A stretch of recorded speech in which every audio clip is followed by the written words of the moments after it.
Welcome into Illini Drive. It's back to a two-person show. Gabby's really busy with some homework assignment. I told her she could take the night off. Erich, she's had a busy week. I think we've all had busy weeks. I was anytime break comes around, it's just like the week before, professors are like, "Let's kill you right here." Honestly, like class-wise, this week hasn't been bad for me. 2 weeks ago was bad for me class. I had 3 exams, 2 papers due, but with the 2 basketball games, the Adam Miller potential commitment tonight.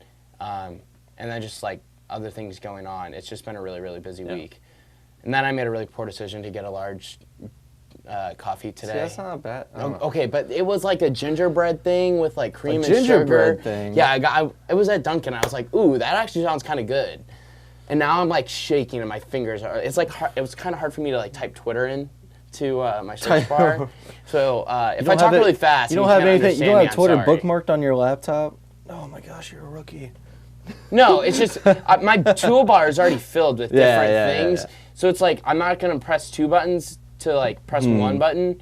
So I'll just type TW and it comes up or TWE. What we're saying is now that I use TweetDeck, I can't just do TW anymore. I have to do 3 key. Oh my gosh, it's such a pain. So you have to book. I know. God, first world problems. So wait, so what did you order at Dunkin's? Okay, so you've said like 2 different things. No, I didn't. Okay, so I ordered. So you know how like coffee places do like the seasonal like mixes? Yeah. So like around Halloween or fall, it's like the pumpkin. Okay, so I went to Dunkin' with one of my buddies today because I had to take him to my fraternity's accountant. Sure. Because he's a treasurer, and we started to do these things where like we go get coffee or like McDonald's or whatever on our way there. And today we were both like, I kind of need to pick me up with a coffee, so we decided to go to Dunkin' on the way there, and. We were going through the drive-thru, and I'm like looking, I'm like those seasonal ones sound kind of good. And then he was like, well, I got the mint one earlier this week. He was like, not good. I was like, all right. I was like, all right. So I'll try the gingerbread one. So it was So it was a large iced coffee with like the gingerbread, cream, and sugar. What is gingerbread in coffee? It's like the gingerbread. It's like a gingerbread flavoring, I think. Okay. Isn't that just like... It kind of tasted kind of pumpkin-y, to be honest. Isn't that just like a wafer? No, I don't know. I don't know. I don't know. It wasn't bad. It was actually really good. But yeah, now I'm like wired. Okay. And I'm sure you can tell. I know, yeah. But when you came in here, I thought you were going to like knock down this Lego wall. Is that what this is? Yeah, it's Legos. Dude, were you a big Lego kid? Hell yeah. I was not. What? Did you not like... have any creativity as a child and need to express that through Legos? No, my creativity in terms of like artwork or like building was more developed towards like drawing and like coloring instead of building. Like I was never a huge Lego person or like I like Lincoln Logs a little bit, but I was never a huge Lego person. I would get so anxious for Christmas, like because at Christmas, I mean that's when Santa Claus would bring me the action figures. Did you call him Santa Claus? Santa Claus. He would bring me the action figures, but I would get so impatient. I would just draw the action figures I wanted, cut them out, and then just like add paper action figures. It was pretty sad. What was the best Christmas present you've ever gotten? Oh my gosh. Or like birthday present? Probably Bulls tickets, and there were tickets for the game where they ended the Miami Heat's 27 game winning streak. Oh, that's cool. And so like Kirk Heinrich was a boss, Jimmy Butler was a boss, Wall Dangerous that's cool. Dropped 28. It was pretty sweet. Nate Robinson, like that whole team. Taj was dope. Yeah. So Rose was on that team, wasn't he? Or was he but that was the year after the ACL. Okay, so he was like on his decline at that point. What about you? Honestly, it's a difficult question. I might have to go with signed David Freese baseball after the 2011 World Series. After he won the World Series MVP that year. It was cool. Even though he's not like one of my favorite players ever, like the idea of like having that after he won the MVP in the World Series was really cool. And at that point, like he was my favorite player for like what he did. Yeah. Best birthday present I ever got, and this kind of leads into a long story. My dad took my sister and I to a Red Sox Cardinal game in St. Louis in 2005. And it was the year after the Red Sox had beat the Cardinals in the World Series. And baseball is like my favorite sport, and going to Cardinal games is something I love doing. And because I was like 5, 6 years old, I begged my dad every single time to like take me for like batting practice because like I loved seeing that stuff. And my sister, dad, and I were down by the Cardinals dugout after Albert Pujols had finished his BP, and he took his batting gloves off and threw them into the stands. Did you catch one of them? I didn't. So the way he like did them, he like Velcroed them together. Oh, and then he just got it. So he threw them, and my sister and I both jumped. And obviously, like there's a massive crowd of like kids and just people who want his attention, and he throws them, and no one catches them, but they land right in my dad's lap. So my dad's like huddled over these batting gloves. And eventually we're able to get in contact with like the Pujols 5 Foundation. We're trying to get him to like sign these batting gloves. And he does after we make a donation to the foundation. He signs them, mails them back to us and everything like that. Appreciates That's sweet. the donation. So now you just have a signed pair of Albert Pujols. Kind of. Eventually they're gonna be mine. Like right now they're they're your dad's. Oh, no, okay. No, they're mine. Like no, I get it. Eventually they're gonna be mine. Like right now they belong to the family, but like they'll be mine eventually. But those are really cool. Like every time I go into my basement and I see those, and they're like in the framed glass thing with like the pictures. It's so cool because he's like my idol, especially sports idol. Like who's yours? Mine. Like growing up, who was like your go-to that you just looked up to the most? Like your favorite athlete, favorite player. Favorite athlete. I would probably. I mean, I obviously loved Derrick Rose. But I feel like we were older at that point. All Dangerous, I always loved. I like how you call him All Dangerous. Because he is, and he's dangerous. And Charles Tillman, Urlacher, Briggs, that whole crew. So probably like a group of those guys somewhere in there. Yeah, Albert Pujols is my first for sure. Gotcha. I did love Derek Lee too. I was a big Derek Lee guy. That 2005 MVP chase was great. That was pretty fun. That was a good one. Anyway, we got a good show. It was nice to relive our childhood. I know. That was a nice little ramble we had. That was fun. We should do that more. Good, busy show, I think. There's a lot of things to talk about. Illinois basketball, obviously coming off of a big win against the Citadel last night at State Farm Center. A game where they had to flex, and they did flex. They did, especially in the second half. They obviously struggled again offensively in the first half, but you still put up, I think, 40 points in the first half. I think that's what it was. So not bad, not a horrible first half, but at the same time, disappointing, I feel like, maybe a little bit. The first half? First half offensively. Oh. It was 34-20 at the end of the first half. The defense was great. I mean, 34 points and a half isn't terrible, but it's not bad. It's disappointing against Citadel. Against the Citadel. The Citadel. You have to put the, by the way. It's disappointing against the Citadel when opponents average 91 points against them, and Illinois scored 85, so like you're close. My concern list is getting shorter and shorter now, but I also look at it too that I think these last two opponents you've played have been your two worst opponents that you might have played, so you should get rid of some of those concerns. Where are you at right now with this team after you're 4-1? You're where you should be, but eye test wise, I feel like they've kind of been a little disappointing. Is that a fair way to put it? Like you expected more watching them eye test wise, I guess? I think for me what it is that right now what I'm seeing are just the growing pains of early season college basketball with this team. Some of my concern, I wasn't as concerned as you were. I was concerned about Georgie. So he's figured it out the last 2 years, and I want to see him continue it over a longer stretch, and I think he can do that. I think he will. He has such a good work ethic. I have no reason to believe he can't do that. Yeah, and it seems like they've done a much better job of focusing him more when they're staggering him and Kofi's minutes. So that concern's gone down a little bit. Obviously I need to see Georgie play well against a legitimate opponent first before that concern will go away.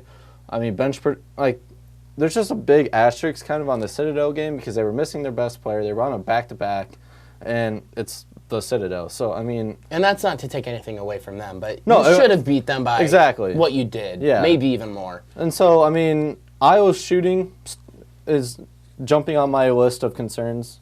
The fact that his three-point shot has been broke, basically, is rather concerning. 1 of 6 last night from 3. Yeah, and the team was 3 of 18. Yeah, that's 3. I mean, I never bought in. Underwood always tried to sell the fact that they're a good three-point shooting team. I never really bought that. The only legitimate three-point shooter I feel like the Illinois has is Trent Frazier. I think Alan Griffin's still a little too streaky for me at the moment. And they always say, I mean, not just the team, but like other people around it say that Allen is the best shooter, and I've bought into it just because so many people have said it, and I think it's fair when so many people buy into saying, okay, this is your best shooter. I think Trent's the best shooter overall, though. Like Allen, maybe spot up might be your best shooter, but Trent, like shooting wise, like off the dribble. I mean, coming off screens. I mean, I think Allen's a much better catch and shoot guy.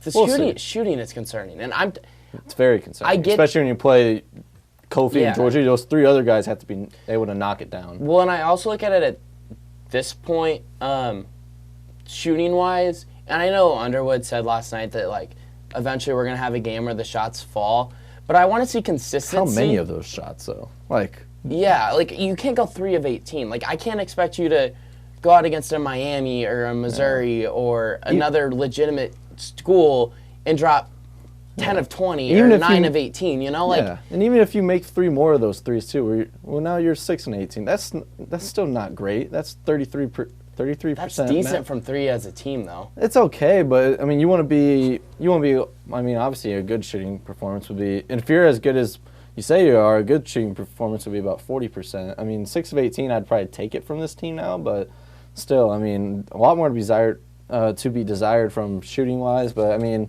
I feel like we should be talking about a lot of positives right now from this last week. Obviously, easy competition, but Kofi Coburn, much more developed than we thought. He should have feasted last night, but he shouldn't have been breaking Deion Thomas's freshman rebound record in his 5th game of the season. What's really funny is he's got an opportunity to now break his own record, I would say Saturday, because Hampton's tallest player, I think, is 6'7", 6'8" again. Yeah.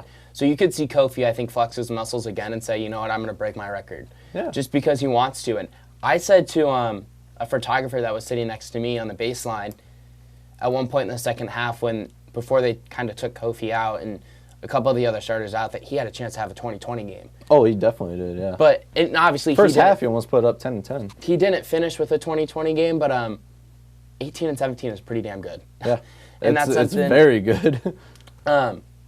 He's really impressive to me, and like I said, it's hard to judge him against last night against the Citadel because their tallest player was 6'7", I think, but at the same time, like, wow, he's so much better than what I think any of us expected. Oh, I mean, he has a lot more touch around the rim that people expected. Defensively, I still think he needs to improve a tad bit more as a shot blocker. I think there are certain times where he didn't contest shots that he probably should have, and some of that goes back to conditioning too. And you'll see that more. You kind of saw that during that stretch of last night's game where Underwood didn't pull Coburn because he just wanted to force him to play and get conditioned. That was his best stretch that he's had all season too. He had, I think, 2 dunks in that stretch. You kind of saw it on the second dunk too. He got like 5 feet, not 5 feet. He got 5 feet would have been ridiculous. He got like a foot off the ground on that dunk, but because he's already 7 foot, and has a huge wing, it didn't matter. And you saw Coach Fletch get up and kind of yell him and get him to going, and it was kind of funny. I have a different view of it than a lot of you guys do because I'm shooting the game, recording it. I can see the reaction that Coach Underwood has to a lot of things, and he was kind of laughing at that point because he knew that he was going to get tired, and I actually had tweeted that was the most tired I think Kofi has looked at the end of a stretch. But, I think that his ability to play longer stretches, and Underwood has repeatedly said that he needs to do a better job of maintaining his stretches and how long he plays, but against these lower-level teams, he doesn't. I mean, if you get into the best part is, too, he's aware of that. He's aware of where his conditioning needs to be in order for this team to go where it needs to be, too. Yeah, and I mean, I'm just looking at Kofi's season stats right now. He's averaging 26.6 minutes a game. Like, that's really, really good.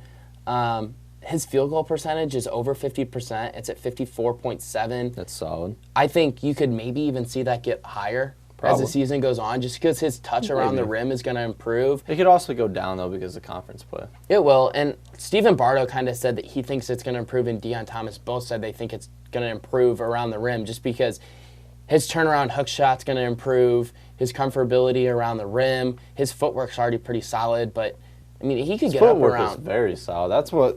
That's something that surprised me. I mean, I still don't think he has a lot of touch on his hook shot, so I think a lot of it is just he just has that much more size over people. But his footwork, it's obviously not Georgie level footwork, but it's solid for a guy that's 7 foot and like almost like close to 300 pounds. Like, I'm very impressed with his footwork. And Coach Underwood always seems to mention his passing, and it's really easy to see now. I mean, he had a pass last night on the block. He got it inbounded from the block. He got a pass in, I think it was from Trent Frazier from the top of the key.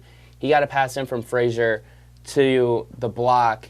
Defense collapsed on Kofi to help, and he saw Alan Griffin was wide open on the opposite wing from the block, and he fed it out there, and that was this three that Alan hit, and it was an open three. Like, this isn't meant to be a shot at Georgie, but I don't know if Georgie sees that last year. I don't know if Georgie even sees that now. Georgie's a better passer than Kofi still, like last year.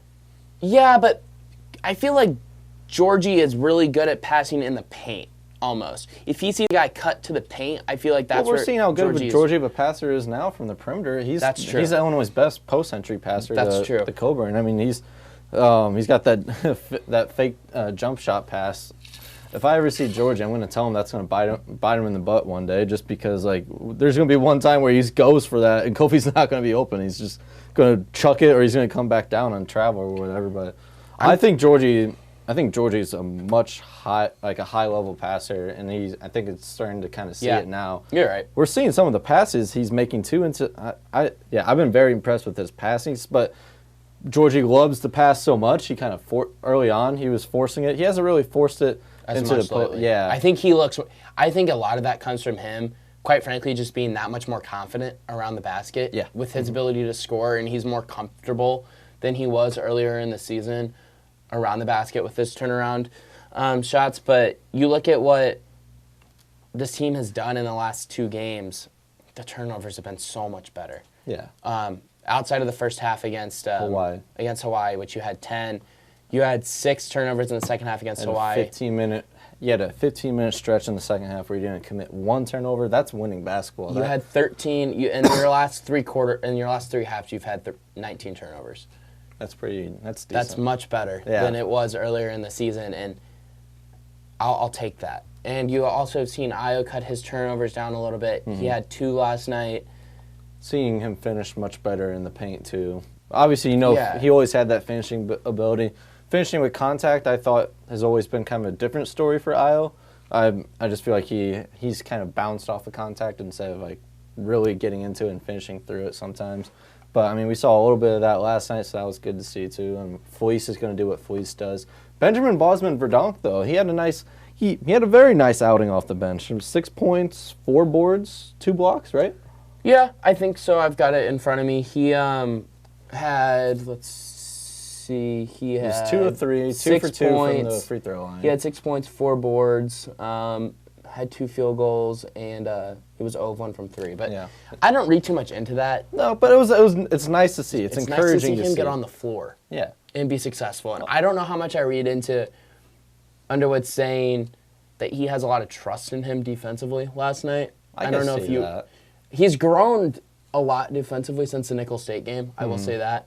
He wasn't being pushed where he needed to go by Georgie.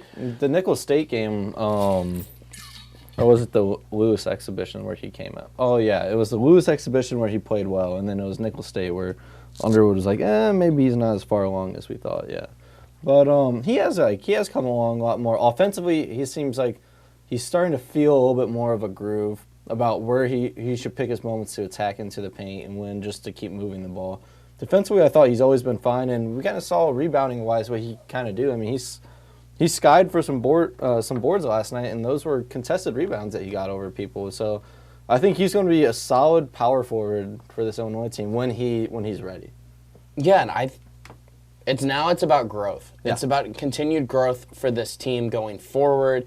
You have to continue to improve where you need to the most, and right now that is shooting, and right now that's more consistency off of your bench. Allen had a good game against Hawaii. You look at Kipper, he had a really good game against Hawaii. Each of them struggled a little bit against the Citadel last night. Kipper didn't have any rebounds. He had 2 points. One of those was a bucket off the glass from the elbow. I like those shots, though, that he's taking. I do, too. And they just look so bad as soon as they come off his hand. I know someone said that it looked like his spin move, layup, float, or whatever you want to call it, looked forced. I didn't feel that way. He kind of was open. I'm okay with it. In the Citadel game? Yeah. Oh, Like the jump shot, like spin jump shot. Yeah, I didn't. That's think a shot I liked. I like that shot though. And if Kipper makes that shot, that's great. But because he missed it, people are like, "Oh, I don't like that shot." There was a couple of people who said that was forced, and I don't really think that's forced. I thought it was within the offense. And I'll also say this, that him taking that shot shows that he has more confidence than he did earlier in the season, and even stretching back to last season. So that makes me feel a little bit better. I think it's just a shot he has to take if he wants to be on the floor. He's just got to rebound. Yeah, rebounding. Oh my gosh, DeMonte was great rebounding last night. Before we forget to mention that, he had 9 boards. Yeah, him and Georgie each had 9. But how many points did DeMonte have? 0. Yeah, but DeMonte's job isn't to score. No, but he has to contribute offensively somehow. He was a -1 in the plus-minus. He's literally invisible. He's not invisible. Like Ken Pom rating, though. I mean, like, he's invisible. Oh, yeah. Okay. Yeah, that's true. But, like, defensively, some people think DeMonte's overrated defensively. I personally don't think he is. I think he's still Illinois' best on-ball defender when it comes to... I think that's when Trent. it comes... I was about to say when it comes to wing players. Point guards, Trent. Or, no, point guards, I would probably say Andres Feliz. And then shooting guards, I would probably say Trent. And then wing players, defending wing players, I would take DeMonte over Io. Defending wing players, I think DeMonte's length. DeMonte's better laterally. Yeah, and he's stronger than Io too. But I mean, still, you gotta get DeMonte. Like, he has to contribute offensively still, and Kipper has to rebound off the bench. I mean, Underwood's been battling with that with Kipper ever since he took the job here. But I mean, some decent, promising signs off the bench, but nothing you can really take much off of because you're playing the Citadel. Yeah, now you want to see the same performance against a Hampton, especially see, I would say, an even better performance against Lindenwood. I think defensively you're intrigued with how you match up against Hampton. They have that kid who's averaging like 29.8 points a game. His name's slipping in my head right now, but defensively I'm intrigued to see how you guard that. He's an elite three-point shooter. Handle Lindenwood. Handle your business in these I think they will. 4 games that you should. And now I want to see, you blew out the Citadel. Now go blow out Hampton and go blow out Lindenwood before you go into, honestly, a pretty tough stretch of Miami. Yes, they're not great, but you still should win. Maryland, on the road in College Park, a top 10 team. You beat them last year. Compete in that game. But Michigan at home. Yeah. Compete. But I would maybe win that game. I'm not going to say it's a must-win, but they almost need to win that game. Maybe. I think Miami is a must-win. I think you got to win that Miami. I think Miami is a huge must-win game.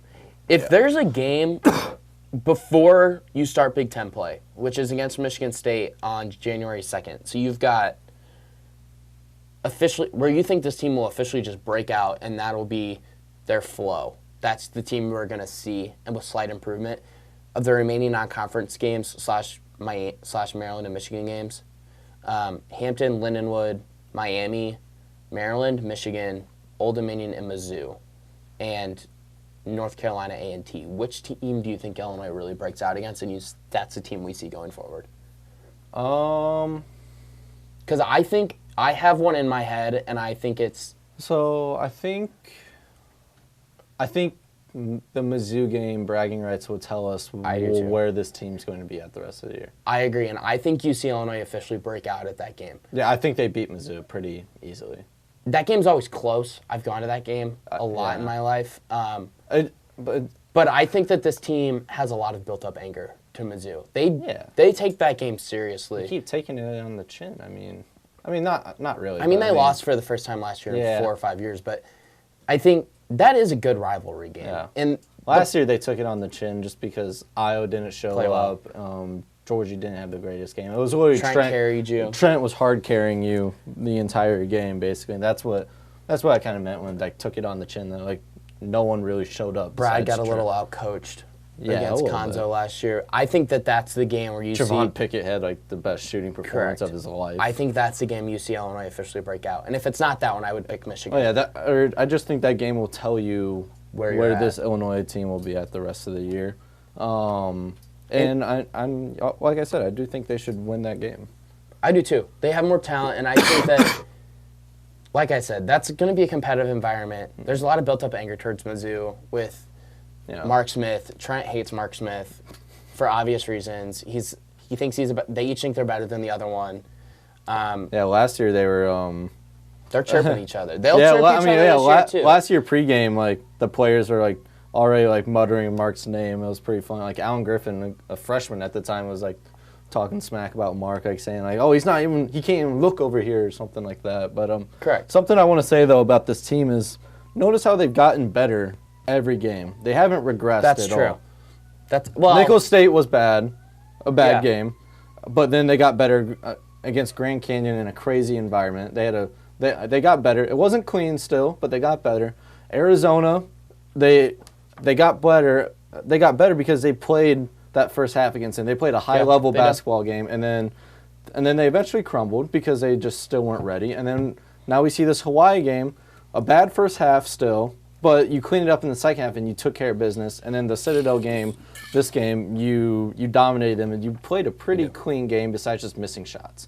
So this team has improved almost every game by a substantial amount. I mean, turnovers have declined since then too, besides Arizona, but Arizona is a little bit different just because how high level of a basketball team it turns out they actually are.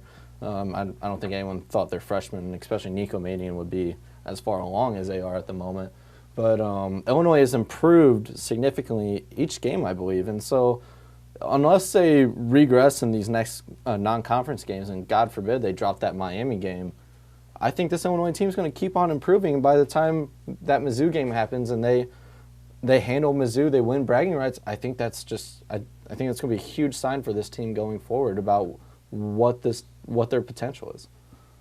I agree, and I'm really intrigued to see where this goes forward. And I'm getting to a point now where I think that, like you said, I want to see continued growth from this team and this coaching staff. I want to see them continue to improve solidify your lineups and adapt to this. I want to see the coaching staff adapt to these players. Find a lineup off the bench that works. Find a second lineup off the bench that works with your starters, and eventually, if possible, get Tevian Jones reaccumulated to this team. If that point comes in the month of December and the coaching staff feels ready that he has earned his spot back, if that comes, and I'm not saying it will in December, but get him readjusted to this team, get him back in the flow of things, and then feel really good about yourself going into the real Big Ten play outside of those 2 games in December. Let's go to the recruiting trail though tonight. Huge decision and moment for this Illinois program. Honestly, you want to talk about? I can't think of maybe a bigger week or a busier week than Illinois had under Brad Underwood in terms of recruiting and games. Yeah, this has been insane. Or maybe even month. Yeah, but Adam Miller deciding at 7:30 Central Time at the Jordan store in Chicago, choosing between Illinois, Arizona, and Louisville. I believe I have that correct. Yeah, I mean, Illinois, ever since Brad Underwood took this job, Adam Miller has been circled in bright red marker on their whiteboard saying he's our number 1 priority to get, and it's time. It's time to really just put all your chips into the pot. It's time to get the return for it. And if you don't, it's a major failure for the staff on the recruiting trail. But I think Illinois, from everything I've heard, Illinois is sitting in a very good spot with Adam Miller. And Adam Miller, Andre Curbelo, and then you have Georgie, Kofi Coburn returning, Trent for his senior year. There's so much going for that team. Then you have your backcourt in the future. You have Trent for his senior year, who's going to be a leader. You got one of the best front courts in the Big Ten, I would assume at the time, if Kofi stays, which I believe he will, but I mean the way he keeps playing like this, he won't. It's very exactly. There's potential behind that. There's just, if you get Adam Miller, where this program can go is on. I mean, it's such a high ceiling for them. It is, and I think that he is just and it's not fair to make this comparison, and I know that, and I know neither of them want this comparison brought upon them, but to compare him to Io, just because they're coming from the same high school, they've played together. He's doing the same. They're literally the exact same ranked recruit coming out of high school. They're doing the exact same announcement at the same place. Yeah. Which we talked about this video. We talked about this before the show too. it's not. You would want your own. Like, it's not. You don't want to be doing the same thing as him. It's not fair to Adam to put him in Ayo's shadow, but I think Adam realizes, and I think his family recognizes that he's kind of going to be in Ayo's shadow until he's able to get here and step out of it on his own. But and this isn't meant to be a shot at Ayo, but I think coming out of high school, I think Adam is a much more dynamic player. Yeah. And he's a better shooter. He's a better shooter. He's a more talented offensive player. And I think when I say he's more dynamic, I think a lot of that falls on the fact that he is just that much more athletic than Ayo. And like I said, that's not meant to be a shot at Ayo. I think Ayo's an elite college basketball player, and I think he has a long future in the NBA, especially if he continues the work ethic that he has. He's going to have a long NBA career. We'll see. But I think you see what Adam Miller can do with the ball in his hands. Yeah. He has the ability to make his own shot no matter where he is on the court. He can create his own shot. He has the ability to get to the basket. He has the ability to elevate over a defender. That's something that Illinois, quite frankly, they haven't had. Yeah. Since who? Brandon Paul? Yeah, and I would say Brandon Paul didn't really develop until his senior year. And maybe I would say Brandon Paul's best 2 years at Illinois were his freshman and his senior year. Yeah. Athlete-wise, that to me is the easiest comp. Yeah. That's right there this decade. I mean, you can't compare him to Jeremy Richmond. No. Jeremy Richmond was a much better player coming out of high school. Yeah. And you can't compare him to, I don't know. Athlete-wise, I think Adam... I don't know if there's someone you can compare him to, though. I mean, he's a... And that says how important it is for him to come out after that video plays tonight in an Illinois hat or an Illinois shirt or whatever. And this staff feels really confident about it. They should feel confident about it. They've put in more work. They've put in more time. They've put in more into the relationships. They put all their chips in on him. I mean, it was between... Which are you going to prioritize? Adam Miller or DJ Stewart? You said Adam Miller. You're prioritizing And I think Miller. they made the right choice. Yeah. And I do. So, I think, and I know that last year, DJ Stewart was ranked in the 70s, and then he had an explosive summer at Peach Jam, an explosive year last year at Whitney Young, and now he's a high-ranked prospect. And he's at Duke, I think and he's committed to Duke. Actually, he signed to Duke, actually. I think Illinois made the right choice in prioritizing Adam Miller. I think he is They just have a better shot with him, I think, too. I mean... Correct. I think Adam Miller, to compare it to Ayo again, he just wants to be there's part of him that just wants to be in Illinois. That Peoria kid, I mean... He just wanted to be at Illinois. Whereas DJ Stewart never had the desire to be 100% an Illinois kid and stay home. Ayo wanted to stay home. That's nothing against him for that. No, and it's not. And I don't blame DJ Stewart for going to Duke at all. No. It's Duke. I was just saying, Illinois put all their chips in for Adam Miller. They've done literally everything possible that they can. They've recruited Adam Miller all the way up to this point. They've never they never took their foot off the pedal with him or anything on the recruiting trail with him. This just has to work out for Illinois, and all recruiting analysts, all people associated nearby this situation believe it's going Illinois' way.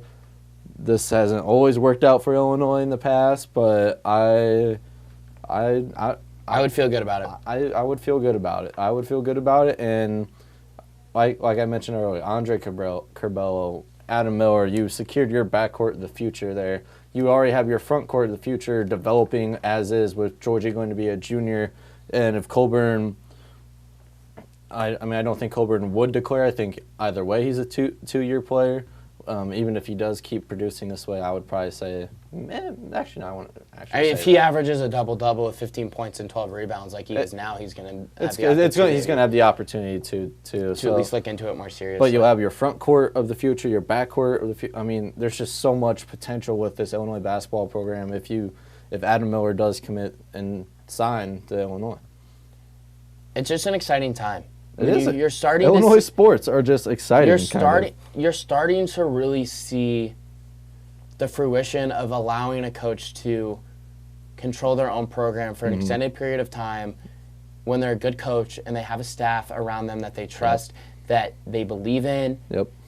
On both football and basketball, but this is more focused on basketball.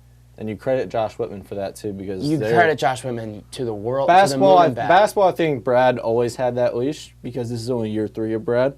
But football, you have to really credit him. Well, I was comparing it to, like, John Gross. And, like, yes, when Mike Thomas was the athletic director here, people were not as excited about, like, donating to the I Fund or giving money back to their university or fans donating as boosters. But Josh Whitman deserves an unbelievable amount of credit for what he has done.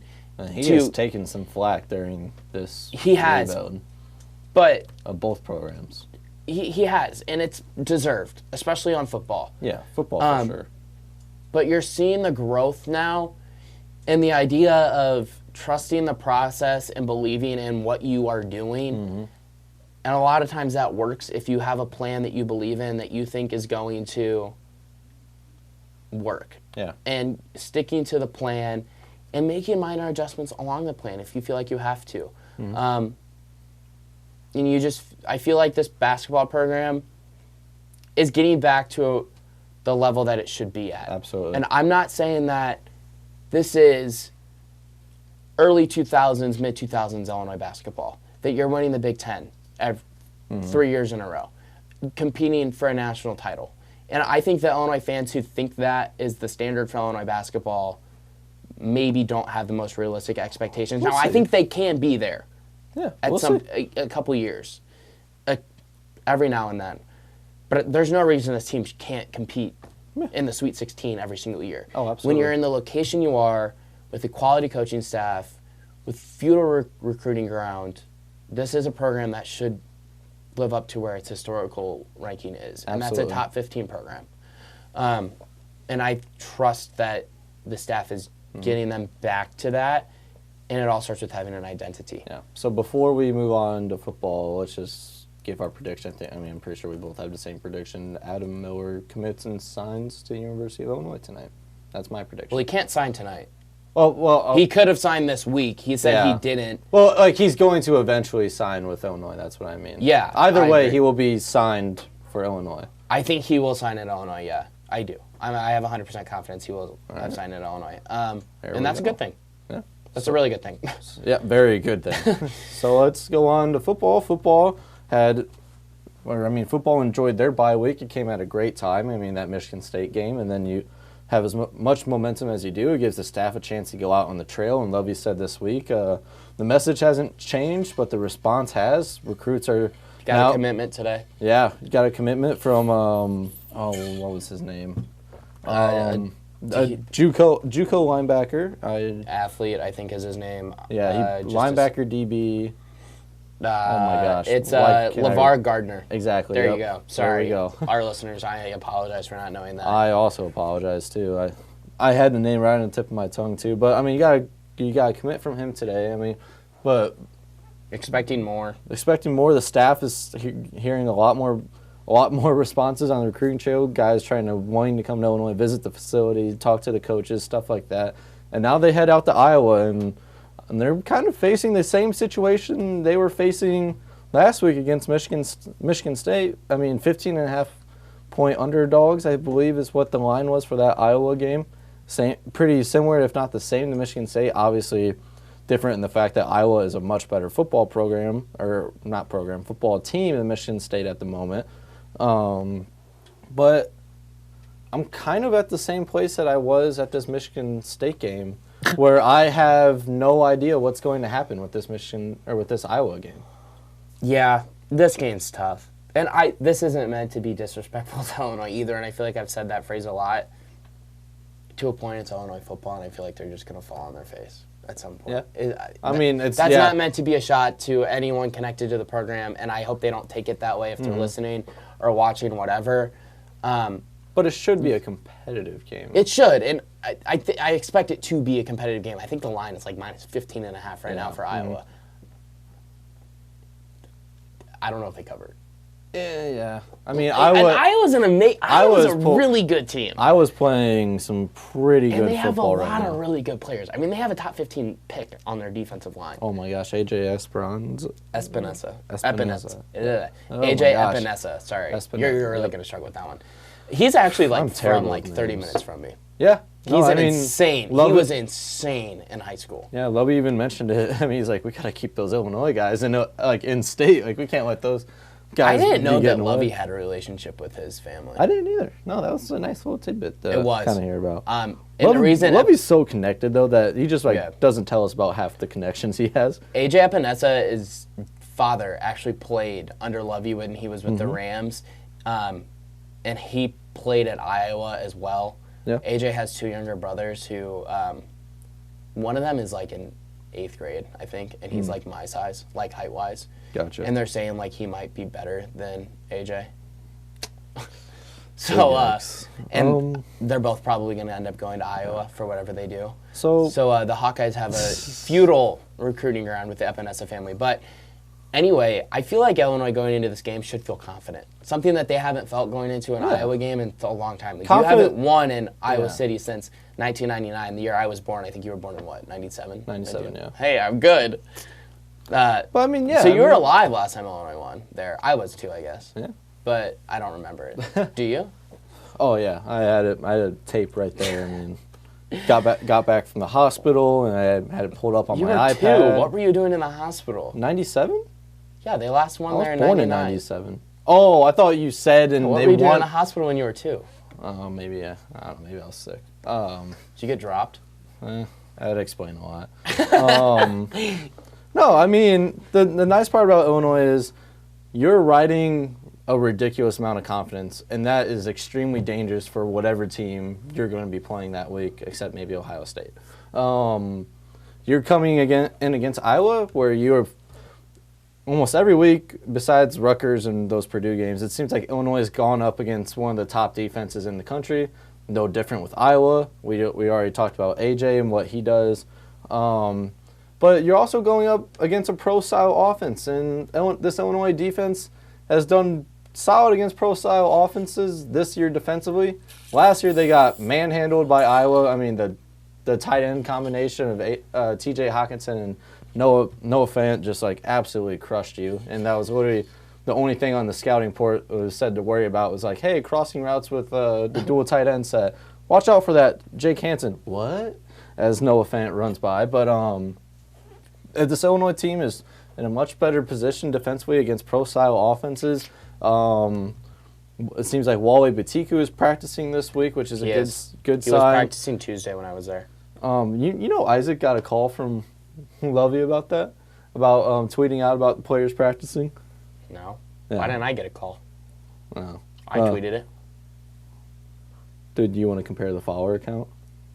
I mean, no. Okay. I'm a sophomore. Isaac's a senior. I'm just saying. Isaac works for Illini. I'm just saying I wouldn't want to either. That's what I'm saying. I mean, all I'm saying is that I can tweet whatever the heck I want to tweet. Yeah, exactly. And I guess when did Isaac tell you that? That's kind of funny. On Tuesday. Why did Lovey get mad about that? Because it's Lovey. He doesn't want you knowing about his injuries when he's practicing. Then don't practice. Yeah, or don't give the availability to the media to see the first half an hour of practice. Well, I don't think Isaac saw it then. I think I saw it when Isaac saw it. We each, you know how you walk out at the end and practice. They're stretching and they're like in their helmet and pads or whatever? Mm-hmm. That's when we each saw it. I was looking for Jake Hansen and didn't see him, by the way. I was looking for Jamal Woods. I did see Jamal Woods. Jamal Woods was not practicing. Okay. I didn't see Jake Hansen, though. Going back to Iowa, kind of went on a little, I get a little spacey sometimes. Lovey, give me a call next time. I don't think he will. He tries to keep those calls as limited as possible, probably. I would love to have heard Isaac's response to that. He said he didn't really say much. He just said like 3. He just let Lovey rant at him, and like he said like 3 words and just Lovey. What do you say at that point? Like if you got a call from Lovey right now saying, "Eric, I'm disappointed in you," he wouldn't say that. "Eric, I'm not happy that you tweeted out that Wally BTQ practiced and Jamal Woods and Jake Hansen didn't practice." What would you say? I would. I don't know. What can you say to that? I would probably just be like, Sorry, I didn't mean to offend you or anyone on your team. Just felt like it was available to provide to the public because I was able to watch it or something. I would say sorry you feel that way. I don't know what I would say. Just imagine getting a call from Lovey and him being like angry at you. Yeah, I'm not. Yeah, oh my gosh. But I'm not gonna like apologize for information you let be available. Like, that's just not what I'm going to do for that. But, sorry you feel that way, Lovey. Yeah, sorry you feel that way. But I'm going to go back to Iowa because we're getting a little off track here. I think Illinois has a decent shot at this Iowa game. I think Iowa still wins. I said that last week too with Michigan State, but obviously two different football teams. I think Illinois has a good chance. I think it's going to be a competitive game, and I think Iowa will come out on top, though, because I just think they are physically more dominant of a team than Illinois. But obviously, if the turnover game happens, like it has been for this Illinois defense, then who the hell knows what's going to happen. But Iowa is a very disciplined football team, and I don't expect them to turn the ball over the way Brian Lewerke was against this Illinois defense. So I'm going to go with Iowa. I'll go Iowa 27-17. I have a tough time predicting Illinois to win this game as well. Yeah. Just because I think Iowa has that much more talent. And I think Michigan State had more talent than Illinois, but Illinois had things going for them against Michigan State. And the turnovers to kill you. Joe Baki being out, Brian Lewerke not being at his best, their starting center being out. You had things going for you. You were also still coming in off of, at that point, a 3-game win streak without a bye. And I think the bye week helped Illinois in certain areas in terms of getting healthy, but I think a bye week also takes away some of your momentum that they had. I just don't love this matchup for Illinois. Yeah. In Iowa City, a place, very in tough my place opinion, it's the second toughest place to play in the Big Ten West behind Camp Randall. Yeah.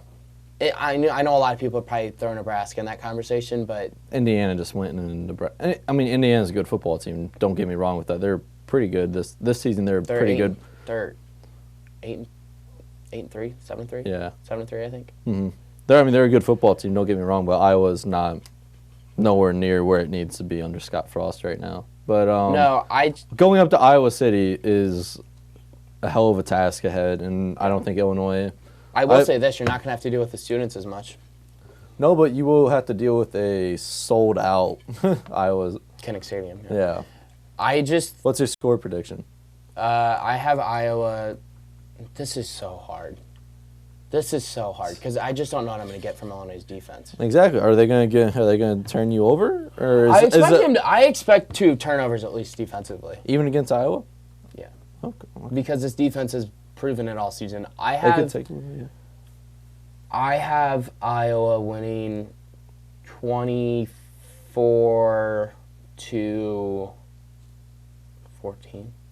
Okay. That's the first like the prediction same I've thing as given. me, basically. Yeah, you said what? 27-17.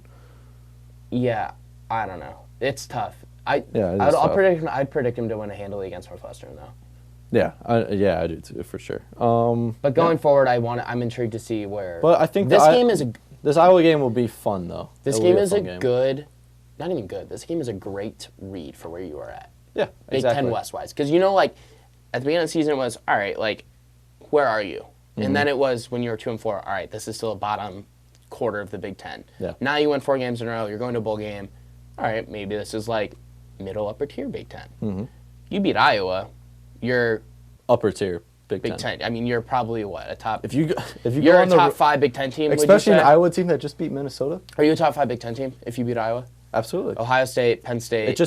Iowa just beat Minnesota. Ohio State, Penn State, Michigan, Illinois, Minnesota, and Illinois. If you beat Iowa, yeah.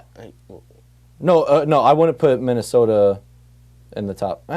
You're putting them in the top 7. Yeah, you probably can't say top 5. So I guess they can't be. You can't say top 5, but because you have to put Ohio State, Penn State, Michigan, and then Wisconsin, Minnesota, yeah, all ahead of you, and that puts you at 6th. And that's not. And you didn't put Iowa in there, did you?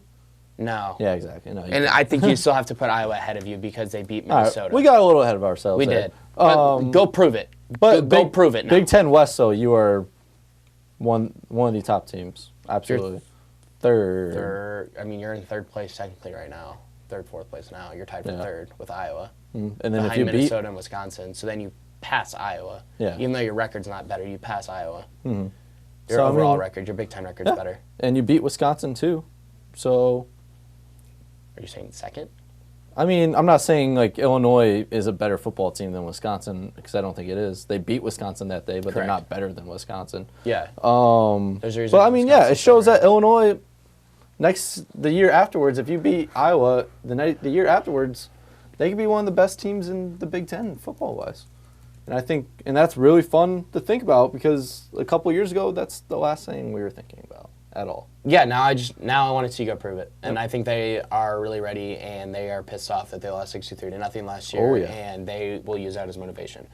All right, we've got 10 minutes for NFL picks. NFL picks. Let's get after it. Let's do it quick because we each got to get home and watch the Adam Miller commitment. Yep.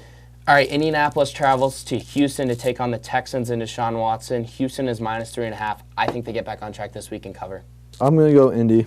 I'm on the Jacoby Brissett movement 100% on that. Okay. Tampa Bay travels to Atlanta. Atlanta looks like a new team so far. They are -4. I'll take Atlanta -4 as well. Yep. Denver travels to Buffalo for the Bills. Denver is +4. That's a tough place to play. +4. Denver's +4, yeah. The Bills are -4. I'm going to go Bills for sure on that. I'm going to take the Bills to win. Okay. I don't know if they cover. I don't think Denver covers. I think the Bills win by more. Okay. Okay. I think the Bills at home are just like a completely different animal. Giants travel to Chicago for the Bears. That's a must Sunday win at 1 o'clock. Oh my gosh. The Bears lost to the Giants last year without Mitch. They might be without Mitch again. I hate the Bears. I really love the Bears, but I hate the Bears. Yeah, each week, like... my hatred grows. I keep, telling myself, it's all right, I'm tuned out this season right now. If they lose, they lose. But each week they find a new reason to, just lose. Piss you off. Yeah, before, I hit rock bottom with this Rams game because I gave up on Nagy being able to play call for this offense. And that was something I was holding on to all season long. And then I watched that Rams game, and I watched Sean McVay adjust his offense mid-game because of what the Bears were doing or defensively. And I watched Nagy do the exact opposite, and I was like, Nagy, oh my gosh. And then I gave up on Nagy as a play caller. My dad broke me. My dad's been trying to break me on Nagy all season long, saying, screw Nagy. Nagy is killing this team. So is Mitch. I don't think I think Nagy is severely, severely handcuffed. Yeah, I think he is too, but he's not a quarterback. But he still keeps trying, man. And he has no personnel. I know. What do you want him to try? I mean, you have to change something, though. You can't keep doing this. He did change something. He benched the quarterback. He had a hip injury. Okay. Yeah. He doesn't have a hip injury. And even if he does have a hip injury, they did a real bad job of covering up the hip injury. And if he was good enough to play the entire second half, like Mitch said, or the entire fourth quarter, and you're down 10 at that point, you still leave him in for the last drive. Yeah. He got benched. Oh, my God. Yeah. He got benched. All right. But I'm taking Bears. To cover? Yeah. If they win, I don't think they win by 7. Thanks. God, they're awful. I hate them so much. Pittsburgh travels to Cincinnati. Pittsburgh's -6.5. Yeah. I'll take it, I guess. That's a fun game to watch. The Steelers are better than the Bears are. Yeah. Even with Mason Rudolph playing quarterback. Jesus. Where is the NFL going? Thank God for Patrick Mahomes and Lamar Jackson. This is an ugly one. Miami travels to Cleveland without Myles Garrett. The Browns are. His suspension was upheld. Yeah. So, Myles Garrett, you're not playing. I mean, Cleveland still should win that game. Yeah, they should. Miami's not very good. What's the line for it? -10.5. Yeah, I'll take that. I'll take it too. Carolina travels to New Orleans for the Saints. Who dat is -9.5. Yeah, give me Saints. Saints are trying to get their show back on the road. I think this is a game for the Saints where you see them kind of click, where they really just click on all cylinders. I know they're 8-2, and that sounds really stupid, but I think they really click. Yeah. Oakland travels to the Jets and Sam Darnold. Oakland is -2.5. Pound that. Yeah, I'm taking Oakland. The Jets being +2.5 is an overreaction to them slaughtering the Redskins last week. Absolutely. This is an awful game. Detroit travels to Washington. Detroit is only -3.5. Pound that. Yep, I'm going to take Detroit on that for sure. Seattle. They travel to Philly for the Eagles. This game is tough. Philly is -1. I think Seattle wins. I think Seattle wins easily on that. I think Seattle is a way better football team than Philly right now. Philly's just a tough place to play, though. Yeah, Very but tough place to play. Seahawks have shown they could go on the road. They're good. They're a good And team. plus, you have Russell Wilson, They're very well coached, actually. Jacksonville and Tennessee face off in Nashville. God. Tennessee is -3.5. I hate this game. I wouldn't touch this game. I wouldn't even I look would at not this even game. touch this game. Holy crap. Yeah, Jacksonville, just because Nick Foles is back, so they have their offense should open up way more because of that. I'll take Jacksonville to win as well, outright. Oh my gosh, some Here's brutal NFL games. Here's a this fun week. one. Dallas travels to New England. I feel like these teams have not played in the regular season in my life. I mean, obviously they have, but I just can't think of a time they have. What's the line? New England -6.5. I'm going to take New England on that. I think New England handles Dallas. I think New England wins. I think that I think this the is where Cowboys cover. I think this is where you see the biggest difference in coaching, where Bill Belichick, obviously top coach. Did you see that quote this Jason week? Garrett, not a top coach. Did you see what came out this week? Bill Belichick, I think, was like golfing or something with Jerry Jones after he got fired from the Browns, and he was like, "Don't forget about me. I'm still a good coach or whatever." And Jerry Jones like obviously didn't hire him, and just imagine where the Cowboys would be if they would have hired him. I think Dallas covers. I think they lose, but I think they cover. I don't think they cover. Here's a fun one. Sunday night on NBC, Green Bay travels to San Francisco. 49ers are That would be -3. a fun one. I think Green Bay wins. Really? I'm going to take San Francisco. I just think that defense is that. I mean, that's going to be a fun game here. I mean, what's going to break the Packers offense that's been flowing, and Aaron Jones has been a beast, and Rodgers has been. I don't want to say revived because Aaron Rodgers has always had it, but Aaron Rodgers is looking like an NFL MVP candidate, borderline-ish with obviously Russ and Lamar.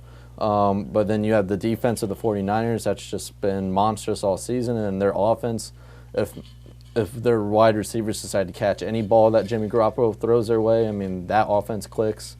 That's going to be a fun game, but I'm going to take the 49ers, and I think they cover. I'm going to take Green Bay because I trust Aaron Rodgers more than I trust Jimmy Garoppolo. Yeah, that's fair. That's Sorry. fair. Yeah. All right, what's Monday night? It's got to be Ravens and are the Ravens guess it? Are the Ravens on a bye? No. Okay, so it is Ravens and Vikings? No. It's Ravens travel to Los Angeles to take on the Rammies. Oh, that's going to be a brutal game. Can you guess the line? It's got to be Ravens 8.5? 10? No. You're going the wrong way. Oh, well, pound Ravens. It's Ravens -3. No, Who the pound. hell would not take that? I don't gamble. Pound Ravens. I don't gamble. Ravens are I about might to put my manhandle house the on Rams. that game. Ravens are about to manhandle the Ravens brutally. It's not, there's, oh my gosh. I don't gamble. I really don't. I've never made a They're not sports even bet in my They're life. not even going to take the Rams out to dinner first. I have never made a sports bet in my life. My savings account has severely dropped this semester. I might put half of my savings account on the Rams to not lose by 3. Like, I think the Ravens win by, 14. Oh my gosh. At least. I don't even think it's close. Who wouldn't take that? I don't know. That's insane to me. That's just silly. That's awful. Yeah, Ravens just For sure. blow the Rams out in LA. Pound that. All right. If you haven't yet, tune into the Adam Miller commitment tonight. WCIA is having a live stream for it. They just posted something Brett B. Hearns. Brett Burns. Burns. That's You worked with him. I never pronounce. Hey, Brett Burns, how are you You doing? should still get it. I just say, hi, Brett, how are you doing? At WCIA 3 Brett, if you guys need it, if everyone's looking for a link or anything like that. I mean, I guess after I mean, when this gets posted, the Adam Miller commitment will have already happened. Yep. So I don't know if this really matters, but yeah. No, it probably doesn't. If not, I'm sure you're going to find some way to consume the content of Adam Miller committing There you go. to I'm either sure they'll Illinois, have like a replay Arizona, of it. or Louisville. Turn his tweet notifications on, I guess, if you're really that intrigued. But thank you for watching. Enjoy your Thanksgiving. There is no Illini drive next week. Nope. So all Enjoy of us your are going to be turkey. home. Yep. And enjoy your Thanksgiving football, Bears-Lions. Yeah. That's going to be fun. Thank you for watching, and let's see where we're at in 2 weeks. Oh my gosh. It's going to be a long time.